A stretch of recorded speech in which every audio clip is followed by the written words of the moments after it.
लोग कहते हैं कि राशन में भी हेर फेर हो जाता है, गरीबों का राशन भी। ऐसे भी फोन आते हैं कि विधायक जी मुझे पुलिस वाले ने पकड़ लिया, हेलमेट नहीं था। कभी किसी ने दारू पी के फोन किया हो कि विधायक जी मुझे घर तक छुड़वा दो। घर तक छुड़वा दो। ऐसा होता है ना, कई जगह होता है कि 8 बजे के बाद फोन नहीं उठते। नहीं या पीएस मेरे यहाँ से तो कॉल बैक जाती है। मेरा कोई पीएस फोन नहीं उठाता, मैं खुद ही उठाता हूँ।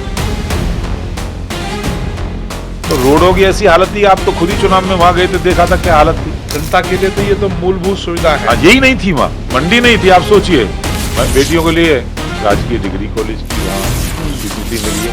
इधर लोग गाड़ी पार्क करेंगे यमुना नदी के इस तरफ, मार्ट की तरफ। मार्ट से सीधे एक रोड बन रहा है और ई कार्ट से या पैदल वहाँ सामने मंदिर है, 800-900 मीटर की दूरी पर बिहारी जी का कॉरिडोर बनेगा। वहाँ जाएंगे तो ये बहुत बड़ा लाभ मिलेगा। आपने भ्रष्टाचारियों पर क्या कार्रवाई की? एक भी ऐसा नाम हो जो आपने जेल पहुंचाया हो? विधायक बनने के बाद गाड़ियों का तो रुआब थोड़ा सा बदला, नहीं बदला? बस अपनी हैसियत तो स्कॉर्पियो का।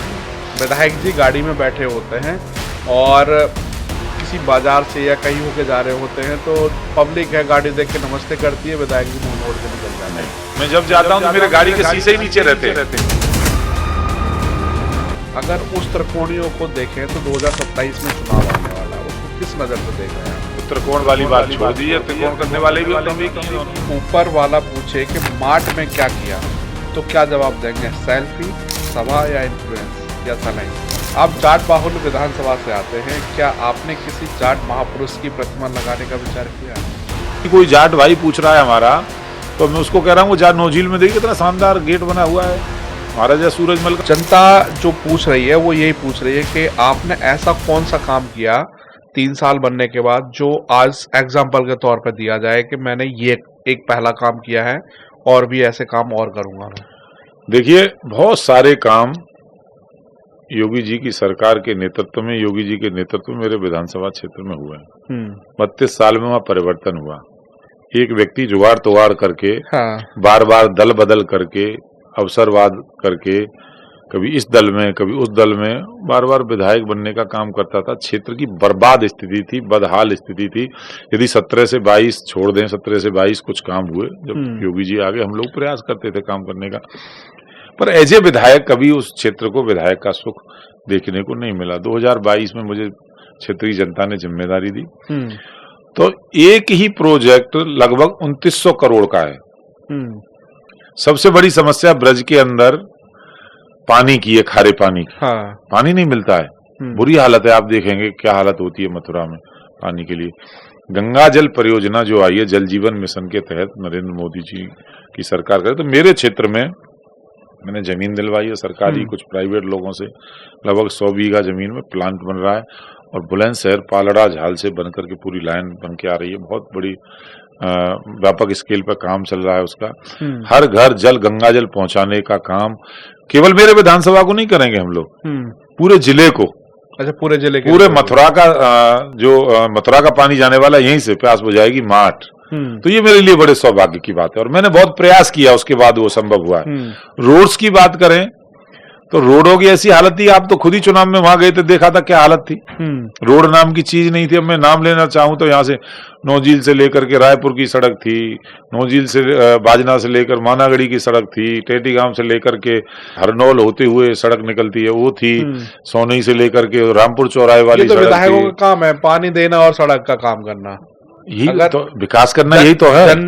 जनता के लिए तो ये तो मूलभूत सुविधा है। यही नहीं थी वहाँ, यही तो इन समस्याओं से लड़ना कोई सामान्य बात थोड़े ना, यही नहीं थी। बिजली की बहुत अच्छी व्यवस्था हुई है, बिजली घर बने, लाइनें पड़ी हैं नई नई, और मंडी नहीं थी। आप सोचिए, मार्ट विधानसभा क्षेत्र नौझील बाजना 70-65 किलोमीटर दूर पड़ता है मथुरा से। जिला मथुरा है, मंडी परिषद लगती थी अलीगढ़। अब सोचिए अलीगढ़ जाना पड़ता, दूसरा जिला है वो। तो मैंने मंडी परिषद महाराज जी से बात की, उन्होंने बहुत सहज स्वीकार की और मांग स्वीकृत हो गई और मंडी परिषद का निर्माण शुरू होने वाला है। मैं बेटियों के लिए राजकीय डिग्री कॉलेज की वहाँ स्वीकृति मिली है। बहुत सारे काम ऐसे हैं जो क्षेत्र में हो रहे हैं। और जो मेन काम है, एयरपोर्ट बना है जेवर में।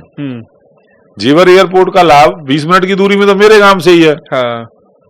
एयरपोर्ट वहां कैसे उसको लाभ मिले, ये काम हो रहा है, उस पर मैं काम कर रहा हूँ। कैसे भी इंडस्ट्रियल बेल्ट यहाँ डेवलप हो। दूसरा, आज मथुरा धार्मिक क्षेत्र है, पूरी दुनिया से लोग वहां आते हैं। कोई भी सनातनी पूरे विश्व में रहता होगा कहीं भी, तो उसकी एक कल्पना रहती है कि एक बार ब्रज में जाकर के ब्रज रज को माथे पे लगा करके अपने आप को मैं धन्य कर लूं, ये सोच रहती है। और वृंदावन की हालत खराब थी, इतनी भीड़ आती है, इंफ्रास्ट्रक्चर तो पुराना है, गलियां छोटी हैं। तो मैंने निवेदन किया सरकार से, महाराज जी से, तो उसके लिए अब बहुत बड़ा प्रोजेक्ट स्वीकृत हुआ है। यमुना के इस तरफ से एक्सप्रेस वे से एक नई रोड बनाई जा रही है, एलिवेटेड, और वहाँ हैंगिंग ब्रिज बनाया जाएगा, जैसे दिल्ली के अंदर सिग्नेचर ब्रिज बना है। तो इधर लोग गाड़ी पार्क करेंगे यमुना नदी के इस तरफ, माठ की तरफ, माठ से सीधे एक रोड बन रहा है, और ई कार्ट से या पैदल, वहां सामने मंदिर है, 800-900 मीटर की दूरी पर बिहारी जी का कॉरिडोर बनेगा, वहां जाएंगे तो ये बहुत बड़ा लाभ मिलेगा इस क्षेत्र को। नहीं तो वृंदावन तो पूरा सैचुरेटेड हो चुका है, बिल्कुल, वहां जगह है नहीं। ये बहुत बड़ा प्रोजेक्ट है। फिर उसके बाद एक रोड बन रहा है, उसी से कनेक्ट करता हुआ वहां जैत पर NS2, पुराना जो NS2 जिसको कहते थे हम, उसको जोड़ने का काम हो रहा है। ये बड़ा प्रोजेक्ट है। तो इस तरह के बहुत सारे काम माठ विधानसभा क्षेत्र में हो रहे हैं। तो आपने अगर बात करें कि जैसे 3 साल पूरे हो गए, आपने भ्रष्टाचारियों पर क्या कार्रवाई की? एक भी ऐसा नाम हो जो आपने जेल पहुंचाया हो? भ्रष्टाचार तो इस सरकार में है ही नहीं। योगी जी के नेतृत्व में कोई भ्रष्टाचार कर जाएगा, इस बात की कल्पना कर सकते हैं आप? विधायक बनने के बाद गाड़ियों का तो रुआब थोड़ा सा बदला, नहीं बदला? वही गाड़ी है, कोई एक भी नहीं बदली है। पहले स्कॉर्पियो थी, फॉर्च्यूनर हो, फिर कोई बड़ी मर्सिडीज टाइप कोई गाड़ी? कोई गाड़ी नहीं है। मर्सिडीज तो सपने भी नहीं सोची है कि हम कभी खरीद सकते हैं। क्यों? स्कॉर्पियो में चलते हैं। स्कॉर्पियो आज भी हमारे पास गाड़ी है। इसका लक्ष्य बड़ा हो तो वो तो कुछ नहीं, गाड़ी खरीदना अच्छी बात है। हमारे भाई व्यापार करते हैं छोटे, अच्छा व्यापार है उनका, परमात्मा की कृपा है। तो कभी भाई की गाड़ी फॉर्च्यूनर चढ़ने को मिल जाती तो उसमें भी चल देते हैं, जो मिल जाए उससे काम करना है। वैसे अपनी हैसियत तो स्कॉर्पियो वाली है। तो 3 साल बाद आप कितनी बार माठ के गांव में बिना कार्यक्रम के जनता से सीधे मिलने गए? कोई रिकॉर्ड हो तो आपके पास? बिना कोई कार्यक्रम के औपचारिकता हो गए जाके, चलो भाई सुबह मेरे यहाँ 7-8 बजे से लोग आना शुरू हो जाते हैं, और मुझे लगता है 12-1 बजे तक जन सुनवाई होती है। उसके बाद भोजन किया और क्षेत्र में चले गया, तो कहीं प्रोग्राम है तब, नहीं तो मेरा रूटीन है ये कि मैं गांव में जाऊंगा, लोगों के बीच बैठूंगा, उनकी समस्याएं सुनूंगा, उनकी समस्याएं जानूंगा और उसका समाधान करने का काम करूंगा। अनेक बार, मतलब सैकड़ों बार ऐसा हुआ होगा कि बिना योजना के चले गए, जाके बैठे। कभी ऐसा भी हुआ कि जैसे क्षेत्र में गए और उस गांव के आसपास हुए कि चल यार उसको फोन कर दो, चल तेरे पास आ रहा हूँ, चाय बनवा लो? तमाम बार हुआ है, अनेक बार। एक आध कोई इंटरेस्टिंग? अनेक बार हुआ है। अभी एक बार मैं कहीं जा रहा था, फोन किया एक हमारे कार्यकर्ता है उनको, आपके घर आ रहा हूँ, कहाँ हो? खेत में हूँ। मैंने कहा जाओ, तो पहुंच गए। ऐसा तो अनेक घटना है, ये तो सामान्य, और किसी भी पॉलिटिकल आदमी के जीवन में ये तो सब होता ही।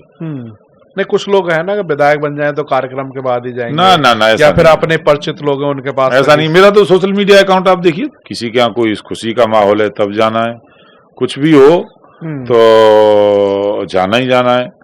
गाँव में ही रहते हैं हम लोग, तो मूलतः रहने वाले गांव के, किसान के बेटे हैं, तो किसानों के बीच रहने में आनंद आता है। माठ क्षेत्र में कोई भी प्रमुख कॉलेज या टेक्निकल संस्था क्यों नहीं खोला गया? हाँ, खोला जाना चाहिए था, बिल्कुल ठीक कहा आपने। मैं कोशिश कर रहा हूँ कि कोई टेक्निकल कॉलेज, कोई पॉलिटेक्निक कॉलेज ऐसा कोई बने। मेरा ये प्रयास है और मैं समझता हूँ इसमें सफलता भी मिलेगी। कब तक? जल्दी ही। आपको सोशल मीडिया शानदार है, और लेकिन जनता कहती है कि विधायक जी सिर्फ फेसबुक के नेता हैं। ऐसा है, मेरा एक भी सोशल मीडिया पे जितने भी पोस्ट हैं, वो देख लीजिए, सब कार्यक्रमों के होंगे। एक भी वीडियो रील, एक भी लाइव भाषण मेरा, मैं जनता के बीच जाता हूं तभी तो कार्यक्रम में आते हैं, और तो कोई आता नहीं है। ऐसा तो है नहीं मैं केवल अपना फोटो लगा करके रोज डाल देता हूं। मैं खाना खा रहा हूं, वो भी जनता में बीच में जाकर के बैठ के है। लोगों से मिल रहा हूं, लोगों के चरण स्पर्श कर रहा हूं, तो वो भी जनता के बीच जाकर के है। उससे पहले तो होता नहीं है। तो आरोप लगाने वालों से मैं कहूंगा, मैं उनको चुनौती देता हूं, सोशल मीडिया में होना अच्छी बात है, बुरी बात नहीं है, और होऊंगा। यदि उनको दिक्कत है तो और दिक्कत होने वाली है। पर मेरे जितने भी सोशल मीडिया के अकाउंट में पोस्ट हैं सारी की सारी कार्यक्रमों की होंगी, चाहे वो सरकारी कार्यक्रम हो, जनता के बीच में रहने की, जनता के बीच में रहने, जनसुनवाई की होगी, कहीं उद्घाटन करने की होगी, कहीं सरकारी मीटिंग की होगी, कहीं गांव में किसी की शादी में जाने की होगी, किसी के यहाँ डेथ में गए तो उसकी होगी।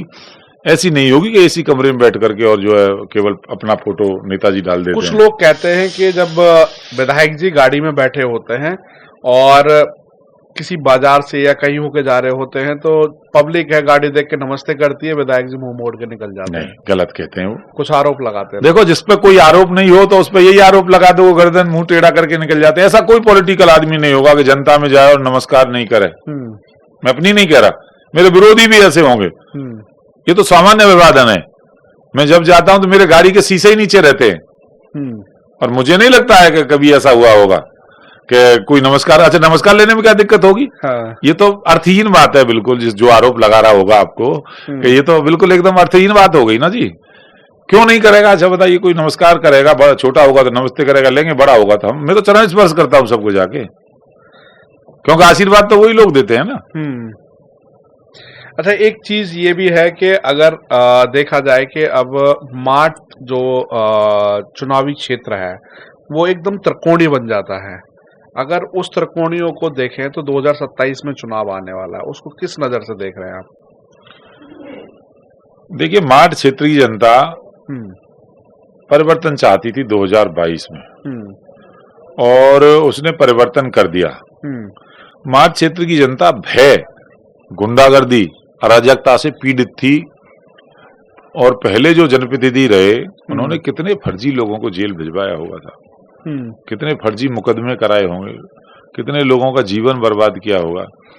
पर पिछले 3 साल में आप देखेंगे सबसे कम मुकदमे कहीं कायम हुए होंगे तो मेरे विधानसभा क्षेत्र में हुए होंगे और दूसरी जगह नहीं हो सकते, कोई जगह आपको ऐसी नहीं मिलेगी।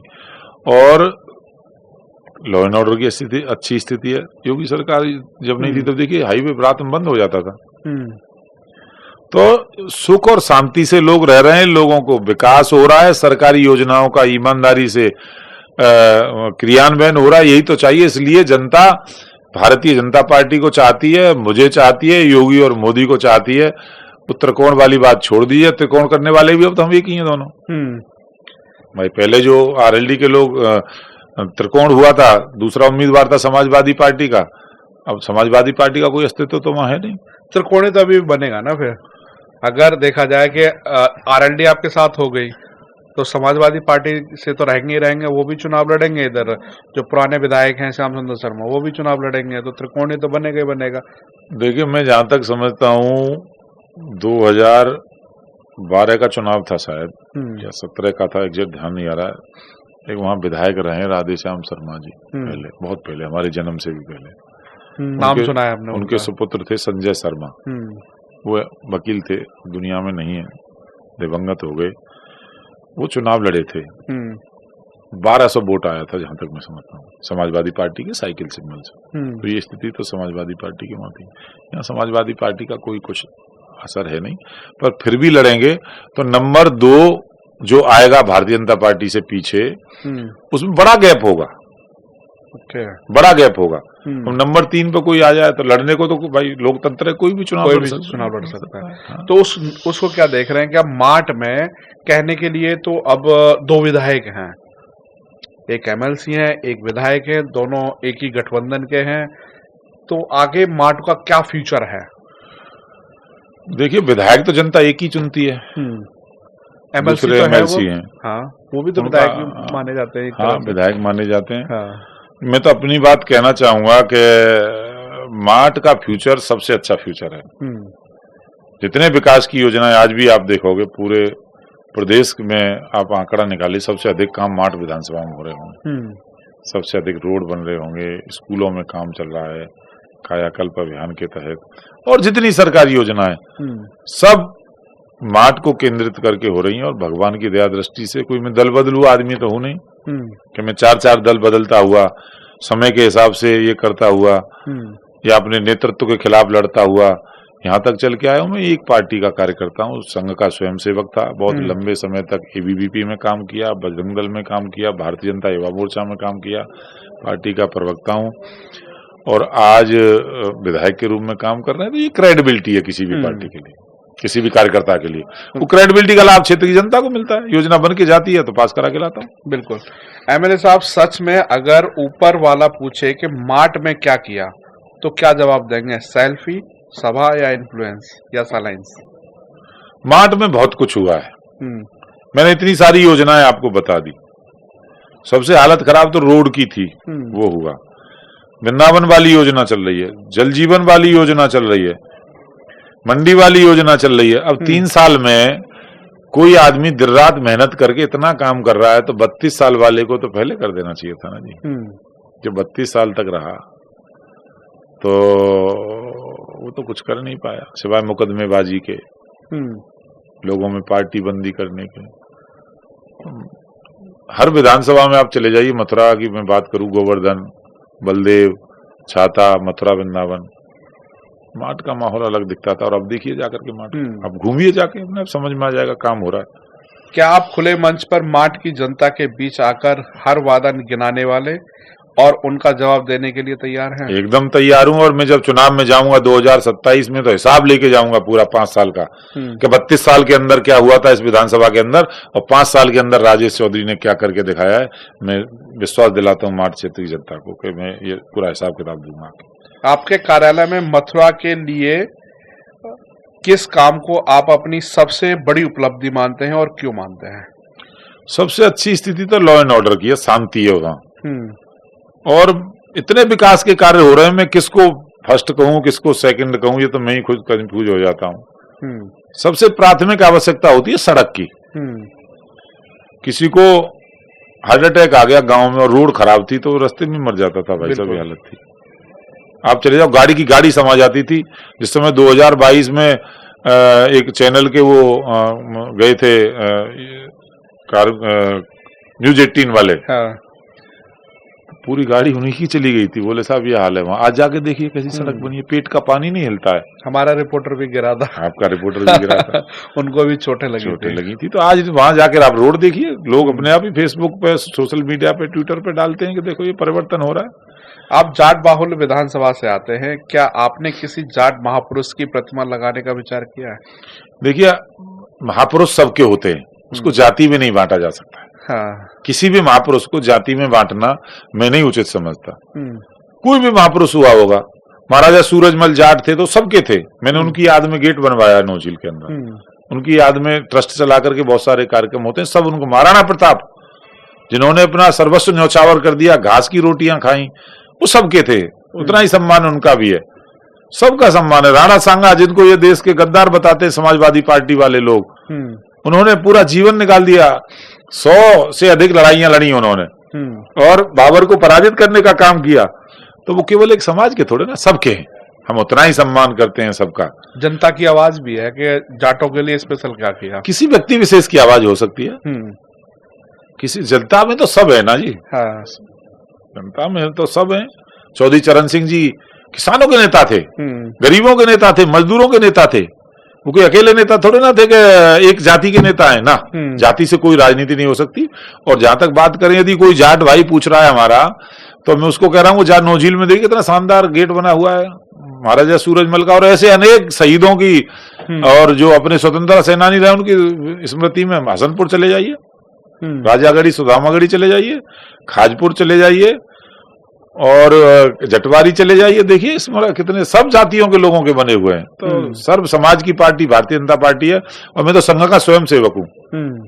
तो अपनी सोच तो सबको साथ लेके चलने की। बिल्कुल। क्या आप मानते हैं कि बीजेपी के कुछ फैसले लेकर हाईकमान के इशारे पर होते हैं, जमीनी नेताओं की भागीदारी कम होती जा रही है? नहीं, भारतीय जनता पार्टी लोकतांत्रिक पार्टी है, भारतीय जनता पार्टी कार्यकर्ताओं की पार्टी है। ऐसे हजार उदाहरण मैं आपको बता सकता हूं। मैं ही उदाहरण बैठा हुआ, मैंने कभी कल्पना नहीं की थी कि मैं एमएलए बन जाऊंगा। भारतीय जनता पार्टी में नहीं होता तो नहीं बनता। कार्यकर्ता हूं ना, मेरे पिताजी एमएलए थोड़े ना थे, एमपी थोड़े ना थे, वो तो फौजी थे। फौज से आकर के किसानी करते थे रिटायरमेंट के बाद में। अब किसान का बेटा कुछ बन सकता है क्या? भारतीय जनता पार्टी में हूं इसलिए एमएलए हूं। चाय वाले का बेटा इसलिए प्रधानमंत्री बन जाता है कि बीजेपी का कार्यकर्ता था वो। आज योगी जी हमारे आज भी उनकी सिस्टर जो है सब्जी का खोखा लगाती है, हाँ, चाय की दुकान लगाती है। शिवराज सिंह चौहान के पिताजी एमएलए एमपी थे क्या? राजनाथ सिंह के पिताजी राजनाथ सिंह जी के एमएलए एमपी थे क्या? ऐसी अनेक बड़ी श्रृंखलाएं नेताओं की, किसी का उठा लो। तो ये तो भारतीय जनता पार्टी में जो नेतृत्व पार किया और कहीं दूसरी जगह नहीं हो सकता है, वहां तो प्राइवेट लिमिटेड पार्टियां हैं। राहुल गांधी की पार्टी, ये लालू यादव की पार्टी, ये अखिलेश यादव की पार्टी, ये मायावती जी की पार्टी, व्यक्तियों की पार्टी है। ये भारतीय जनता पार्टी कार्यकर्ताओं की पार्टी। अखिलेश यादव और आरएलडी जैसे दल मथुरा की राजनीति में फिर से एंट्री कर रहे हैं। क्या आपको लग रहा है कि कुछ मामला गड़बड़ हो सकता है? नहीं, देखो अखिलेश यादव तो कुछ कर नहीं सकते मथुरा में, और जयंत चौधरी जी हमारे साथ हैं। हम सब मिलकर के चुनाव लोकसभा का लड़े और विधानसभा का लड़ेंगे और क्लीन स्वीप करेंगे। क्लीन स्वीप करेंगे, देखिए भरोसा है पूरा पूरा। क्या बीजेपी में जाट नेताओं को सिर्फ वोट के लिए इस्तेमाल किया जाता है? असर पावर तो सर्व नेताओं के पास रहती है। भारतीय जनता पार्टी में सबका सम्मान है, जाटों का भी विशेष रूप से सम्मान है, ऐसा नहीं है। मैं पूछना चाहता हूं आलोचना करने वालों को, उत्तर प्रदेश के अंदर जाटों को आरक्षण किसने दिया? भारतीय जनता पार्टी ने दिया, रामप्रकाश गुप्ता जी ने दिया। कितनी पुरानी मांग चली आ रही थी। आज हमारे कितने भाई भर्ती हो रहे हैं, जाकर के आरक्षण का लाभ ले रहे हैं, और भारतीय जनता पार्टी की वजह से ही है। राजस्थान के अंदर किसने दिया? तो ये जो कहने वाली बात है, हमारा बड़ा नेतृत्व है। हमारे प्रदेश अध्यक्ष ही जाट हैं जी, मुख्यमंत्री के बाद संगठन के मुखिया जाट हैं। ये हमारे लिए गौरव की बात नहीं है? बिल्कुल। विधायक हमारे कई सब हैं, मंत्री हैं, बागपत से ही मंत्री हैं। तो जिसको आलोचना करनी है वो आलोचना करेगा, पर वो आलोचक ये भी देख लिया करें कि वो एक उंगली किसी पे उठा रहे हैं तो तीन उंगली अपनी तरफ। सोशल मीडिया पे अगर हम देखते हैं तो वो कहते हैं कि जो 3 साल में कुछ हमें बदलाव नजर नहीं आया, और कुछ लोग कहते हैं कि जब से सरकारी संस्था है तब से नए विधायक बने हैं तो लूट खसूट ज्यादा शुरू हो गई है। ये तो सबसे पारदर्शी सरकार है, लूट खसूट का हो रही है। कोई अवैध काम उस विधानसभा के अंदर नहीं होता, कोई खनन माफिया नहीं है, मैंने ही समाप्त किए हैं खनन माफिया। कोई ओवरलोडिंग नहीं होती है, कहीं किसी प्रकार की दलाली दस्तूरी नहीं होती है, और कोई है तो मेरे सामने आकर के बहस कर ले। ओवरलोडिंग पे तो मैं आपका ट्वीट ही देख रहा था कि आपने पुलिस बंद हुई उसको। आपने मैंने कई बार पकड़वा के बंद करवाए। अभी पूरा अभियान चलाया हुआ था, आपने देखा होगा, कई करोड़ रुपया वसूला है, शायद 2 करोड़ या 1.5 करोड़ रुपए। एसडीएम जो वहां है वर्तमान में, उन्होंने रात भर घूमते हैं, पकड़ते हैं, और सीधे जनता फोन करती है। वहां से राजस्थान की तरफ से आते थे गिट्टी के भरे हुए पूरे डंपर, ओवरलोडिंग आज बंद हो गई है। तो कहाँ लूट खसूट हो रही है? शांति के साथ रह रहे हैं सब लोग। आज मुकदमों की कमी आई है वहां पर। कोई प्रूफ आरोप लगाने के लिए तो किसी पे भी लगा दो। कुछ लोग कहते हैं कि राशन में भी हेर फेर हो जाता है, गरीबों का राशन भी बड़े बड़े नेता और अधिकारी डकार जाते हैं। कम से कम 25-30 दुकानें मैंने केवल इसलिए कैंसिल कराई कि वो ठीक से नहीं बांटते थे। उनके अपने राजनीतिक हित थे, राजनीतिक आका थे, और सामान्य लोगों को मिली। आज राशन बढ़ता है फ्री में। योगी मोदी जी की सरकार राशन देती है, वो जमीन तक जाता है। आंगनवाड़ी में जो जाता है वो जमीन तक जाता है, पात्र व्यक्ति को मिलता है। जरा सी शिकायत आती है तुरंत कार्रवाई होती है। एक और सवाल है कि अगर हम थोड़ा सा हटके है कि जो समाज में थोड़ा सा द्वेष भावना वाली बात आती है, तो विधायक का क्या कर्तव्य है? अगर आपस में 2 भाई आपस में लड़ते हैं और एक भाई आपके पास पहुंचता है और दूसरा ना पहुंचे, तो उसको कैसे समाप्त करते हैं आप? देखिए, मैं कोशिश करता हूं कि उसको जो है उसका दिमाग शांत करूं। पहले तो मेरे पास कोई आता है लड़ झगड़ करके, सबसे पहले उसे बैठाता हूं, ठंडा पानी पिलाता हूं, मिठाई खिलाता हूं, चाय पिलाता हूं, तो आधा ठंडा ऐसे हो, फिर उसकी समस्या सुनता हूं। मुझे नहीं लगता है कोई मेरे पास आकर के बिना चाय पिए बिना मिठाई खाए वापस चला जाता होगा मेरे घर से, नहीं आता। तो आदमी फिर उसकी समस्या सुन के, तो झगड़ा किसी से होता है तो या तो भाई होगा या चाचा होगा, ताऊ होगा, पड़ोसी होगा, अधिकतम गैर से तो होता नहीं। उसे समझाने की कोशिश करता हूँ, दूसरे पक्ष से बात करता हूँ, फिर बैठ करके उनको दोनों को जो समस्या है उसका बीच का रास्ता निकाल के समझौता करते हैं और समाज के प्रतिष्ठित 4 लोगों को जोड़ करके कंप्रोमाइज कराया जाता है। मुकदमा भी दर्ज करवा देते हैं?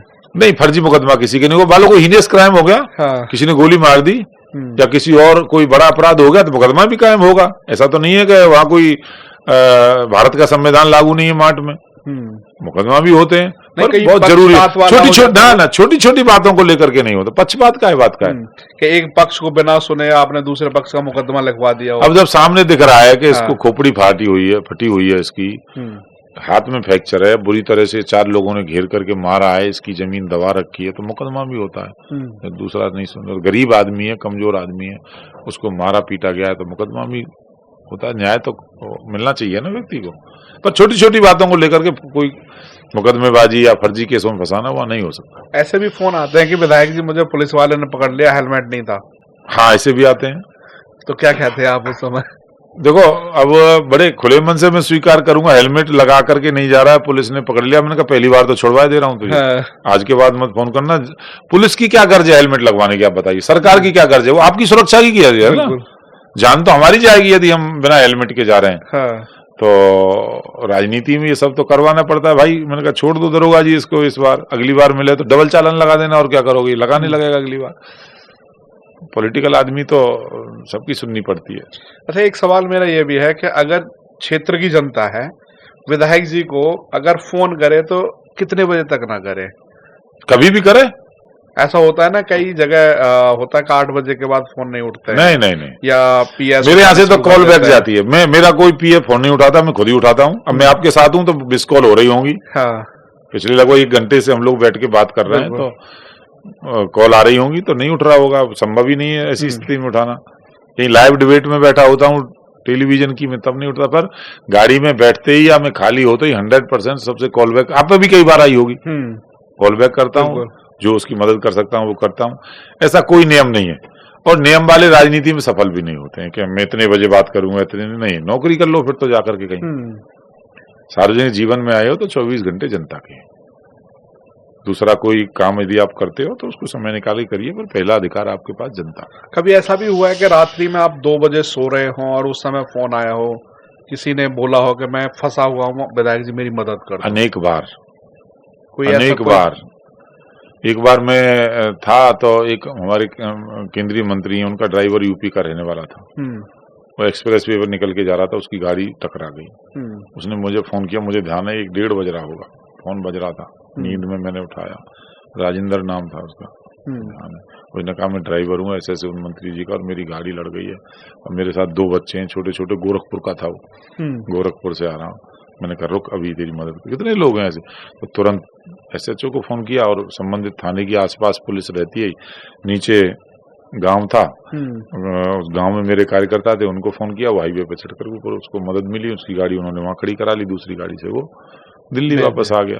तो ऐसी अनेक घटना। कई बार एक्सीडेंट हो जाता है किसी का, एक्सीडेंट वाले ज्यादा करते, कोई बीमार हो जाता है तो आते हैं फोन, रात में अटेंड करता हूँ। तो मार्ट वालों के लिए कह दें, अगर कोई संकोच कर रहा हो कि विधायक जी को फोन करूं या ना करूं, तो सीधे कर ले फोन। मैं तो मंच से कहता हूं, मेरे अनेक भाषण आप सुन लीजिए। हाँ। मैं आपकी पूरी बात का स्पष्ट रूप से कह देता हूं, मैं मार्ट क्षेत्र के हर उस व्यक्ति का MLA हूं, विधायक हूं, जो मार्ट क्षेत्र में रहता है। केवल उसका नहीं हो जिसने मुझे वोट दिया है। जिसने वोट दिया उसका भला, जिसने नहीं दिया उसका और ज्यादा भला। मैं दिल खोल के बैठा हूं, 24 घंटे मेरे घर के दरवाजे खुले रहते हैं, ताला नहीं लगता जी। कभी भी जाइए आप, आधी रात पे भी आएंगे, और आते हैं लोग, आते हैं, अपनी समस्या रखिए, जो वहां संबंधित स्टाफ रहता है रात में वो सुनेगा। अब मैं नहीं हूं तो आपकी बात का जो आपकी मदद कर सकता है, समाधान कर सकता है, वो करेगा। तो मैं सबका खुले दिल से स्वागत करता हूं कि मार्ट क्षेत्र के जो लोग, जिनके मन के अंदर कोई भ्रम हो, कोई संकोच हो, थोड़ी ये हो कि भाई हमने वोट नहीं दिया है तो विधायक जी सुनेंगे नहीं सुनेंगे, आइए, सबका स्वागत है, सब मिल करके। ऐसे कोई लोग आए जिन्होंने आपको वोट ना दिया? अनेक आते हैं, रोज आते हैं, अनेक। काम करते हो? हाँ, क्यों नहीं करेंगे? ऐसा तो नहीं कि मेरे को वोट नहीं दिया, ना, गलत। मैं फोन नहीं करने वाला किसी को, ऐसा हुआ कभी? कभी नहीं, कभी नहीं हुआ। सब अच्छा, किस लिए बैठा है आदमी? मान लो मेरे फोन करने से, मेरे जवान हलाने से किसी का भला हो रहा है, तो इससे सस्ता काम क्या हो सकता है? इससे सस्ता क्या काम होगा? बिल्कुल। आप फोन कर रहे हो, उसका काम हो जा रहा है। और क्या है, इसमें क्या अपना पराया देखना है? अपना पराया तब तक था जब आप जीत करके आ गए तो सबके एमएलए हैं, सबके हैं, खुला मंच है, एकदम खुला मंच है। सबको फिर एक बार कहूंगा कि आइए, मैं सबका स्वागत करता हूं, सबको मान सम्मान करूंगा। अब मेरे घर आएंगे तो मिठाई खिलाऊंगा, चाय पिलाऊंगा, पानी पिलाऊंगा, सम्मान करूंगा और काम भी कराऊंगा। कभी ऐसा भी हुआ है कि जैसे कोई कार्यकर्ता हो या कोई जानने वाला हो, रात्रि के समय आया हो कि विधायक जी से मैं मिल लूं, मेरा काम हो जाएगा, तो रात्रि के समय आपने काम कर दिया हो और कभी उसको बोला है कि भाई अगर रात को कहाँ जाओगे, ठहरो यहीं पे? देखिए, ठहरते हैं लोग आकर के। आजकल तो थोड़े लोग डेवलप कर गए, पहले तो बहुत विधायकों के यहाँ लोग ठहरते थे। हाँ। पर अब तो सबके कोई न कोई रिश्तेदार, चाचा, ताऊ, भाई, भतीजा शहर में रहता है, पर कुछ आते हैं तो रुकते हैं। और ज्यादातर जो समस्या आती है रात में काम करने वाली, पोस्टमार्टम की आती है। एक्सीडेंट में डेथ हो गई, मोटरसाइकिल स्लिप हो गई या कोई और घटना घट गई, कोई जवान व्यक्ति की मृत्यु हो गई, तो लोग कहते हैं भाई रात में ही पोस्टमार्टम करा दो। तो मैं समझता हूँ महीने में अनेक बार रात में मैं जो है अधिकारी को बात करके, पुलिस के जो संबंधित अधिकारी रहते हैं उनको बात करके रात में पोस्टमार्टम करा करके सुबह तक उसको फ्री करने का काम करता हूँ। ये बड़ा काम होता है। या कोई बीमार हो गया है, उसको इलाज कराना है, दो ही स्थिति में रात में याद करता है। लड़ाई झगड़ा तो रात में होता नहीं, सो जाते हैं सब लोग। तो कई लोग अपना शाम को टेस्ट करने के लिए फोन कर लेते हैं कि देखें फोन उठता है कि नहीं उठता। अच्छा, एक सवाल मेरा थोड़ा सा अलग है। कभी किसी ने दारू पी के फोन किया हो कि विधायक जी मुझे घर तक छुड़वा दो? घर तक छुड़वा दो? हाँ। नहीं, दारू पी के तो मेरे पास घर छुड़वाने वाला कोई नहीं, फोन खूब आते हैं। अच्छा। रात को, पर मैं समझ जाता हूँ उसकी बोलने की शैली से। तो मैंने कहा ये पी के फोन कर रहा है। और आमतौर पे होता क्या है, 4 लोग बैठ गए महफिल में, तो विधायक की चर्चा चल गई, तो एक आदमी कोई ना कोई तो कहता है देखो तुरंत फोन उठाएंगे विधायक जी, और स्पीकर ऑन करके वो लगा देता है, तो मैं उठा भी लेता हूँ। मैं बताइए खाली हूँ तो क्या दिक्कत है? तो उसकी बातों से मेरे समझ आ जाता है। मैं पूछ लेता हूँ कोई काम है भाई? कि नहीं, मैं कोई तो साफ कह देता है कि लोग कह रहे थे विधायक का फोन नहीं उठाएगा, देखो उठ गया। तो मेरा तो मान सम्मान बढ़ गया भैया। कुछ लोग कहते हैं कि ये काम है, तो मैंने आके बात कर लेना, या मैं आ जाऊंगा तब बात कर लेना, काम हो जाएगा। करते हैं लोग, कुछ लोग मस्ती करने के लिए भी कर देते हैं। तो ये माट के विधायक राजेश चौधरी जी और बेबाक राय रही, और खुल करके मंच पर अपने सवालों के जवाब दिए। तो ऐसी ही रोचक कहानी और ऐसे ही लाइफ स्टाइल और ऐसे ही जो सवाल जवाबों के जवाब देखने हैं तो आप खबर इंडिया को सब्सक्राइब करें। अपने विचार जरूर कमेंट करके लिखें, और क्या और बेहतर हम कर सकते हैं इसमें, वो भी अपने विचार इसमें लिखें। आप ऐसे जुड़े रहिएगा। जय हिंद, जय भारत।